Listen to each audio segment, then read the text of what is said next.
Assalaamu calaykum waraxmatullaahi wabarakaatu. Kusoo dhawaada channelka Maxamuud Cabdilaahi Xasan. Maanta iyo video cusub oo ka hadli doono dalka Uganda. Channelka subscribe si videoda like gare kumadna xagga hoose ku qor.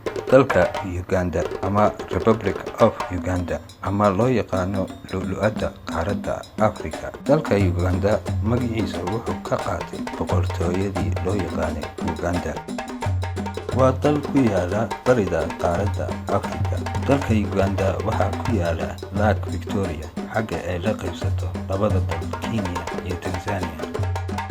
Bari waxaa ka xidheeya dalka Kenya, waqooyina waxaa ka xidheeya dalka South Sudan, galbeedna waxaa ka xidheeya Republic of Congo, koonfur galbeedna waxaa ka xidheeya dalka Rwanda, koonfurna waxaa ka xidheeya dalka Tanzania. cabirka dalka Uganda waa 236,140 kiiloomitir oo square ah.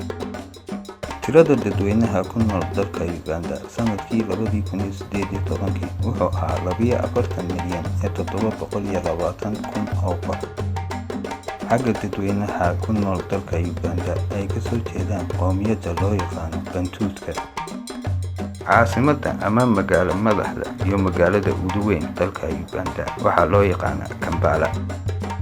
diinta dadweynaha ku nool dalka Uganda boqolkii 66 waa Kristaan. xagga madhabka loo yaqaano Roman Catholic uu yahay boqolkii 40, madhabka kale oo loo yaqaano Protestant uu yahay boqolkii 26, xagga Muslimku uu yahay boqolkii 20. luqadda rasmiga ee dalka Uganda waa afka Ingiriisiga, waxaa soo raaca afka Swahiliga. lacagta laga isticmaalo dalka Uganda waxaa loo yaqaanaa shilling Ugandese.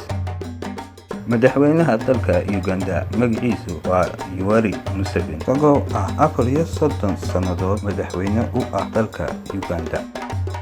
dalka Uganda xorriyadiisii wuxuu kala soo noqday gumaystihii Ingiriiska sanadkii 1962. dhaqaalaha dalka Uganda wuxuu ku dhisan yahay beeraha xagga ay soo saarto bariiska iyo shaaha iyo tubaakada iyo cudbiga. waxaa kale ee dhaqaalaha dalka Uganda soo gala kalluumaysiga iyo xoolo dhaqatada iyo soo saaridda macdanta iyo dhoofinta qoryaha loo isticmaalo dhismaha.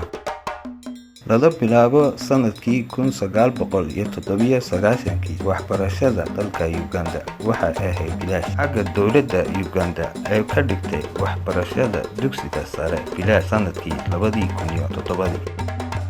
caafimaadka dalka Uganda waa mid dhexaad xagga ay dowladda ama xukuumad ay dadweynaha siiso caafimaad bilaash ah. xagga boqolkii 80 dadweynaha ku nool dalka ay helaan caafimaad. cudurrada ugu waaweyn dalka Uganda waxaa ka mid ah AIDS-ka iyo TB-da iyo malaariyada. dalka Uganda waxaa soo maray dagaal sokeeye laga bilaabo 1980 ilaa 1986. xaggu dagaalka dhex maray dowladda waqtigaa jirtay iyo maleeshiyaadka ku kacsanaa dowladda uu hogaaminayay madaxweynaha hadda dalka Uganda Yoweri Museveni. channelka Maxamuud Cabdilaahi Xasan wuxuu kuu rajaynayaa daawasho wacan iyo mid qiimo leh.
subscribe sii videoga like garee kumadna xagga hoose ku qor